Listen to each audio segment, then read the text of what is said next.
Well, in many states across the country, all this chilly weather, it's expected to stick around for the holiday weekend, making this the coldest Christmas in roughly 40 years. If you look at parts of the plains and the Midwest. Thankfully, we have NBC News meteorologist Bill Karins joining us now. Bill, what should people in the plains and the Midwest expect? And frankly, when will this clear out? It's going to get better as we go through the holiday weekend, but we have to get through the worst of it, which is right now. I mean, we have the cold with the flash freeze taking place, but it's the winds that are causing all the issues with the power outages. I just took a peek. We're up to almost 1.5 million people without power. That's like, one out of every 300 Americans is in the dark right now. So that's a story that's growing with these strong winds, and this is what we were afraid of.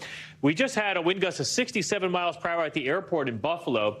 Outside of Buffalo, on one of the causeways, they had a wind gauge that measured 79 miles per hour. That's like as strong as a hurricane gust. So most areas are going to be in that 50 mile per hour range. Notice DC's at 46, Chicago's still at 40, but it's areas with open exposure to the water that will see higher wind gusts. And that includes our friend in coastal Maine, also through Cape Cod and areas up there through Boston. So this is the forecast maximum wind gust, and a lot of these areas are seeing this right now, and that's why our power outage numbers have been jumping so quickly. The cold front just went through Philadelphia. Give it about another half hour. The cold front will be through New York City. It will probably take another 3 hours to get to Boston, and then it will rotate up here through Maine as we go throughout this evening. But these areas, especially where we had the rain and the snow mess, that's where we're worried about the flash freezes right now in Pennsylvania. Temperature just dipped below freezing in Washington, D.C. And here's those current temperatures. Notice Boston's at 57. Cleveland's at -4. So a 61-degree temperature difference between Boston and Cleveland, and obviously the cold air is going to win out and kick that warm air out. Burlington, Vermont right now is warmer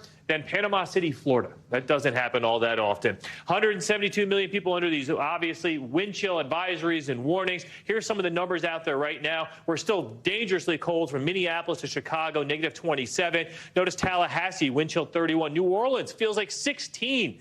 And all of this will sweep through Florida eventually. And that's why we have wind chill advisories all the way down to West Palm Beach. So as far as travel goes, the worst of the snow and the ice, now we're watching on the Northeast. And then after that, we'll be talking a lot about Buffalo through the weekend and their blizzard.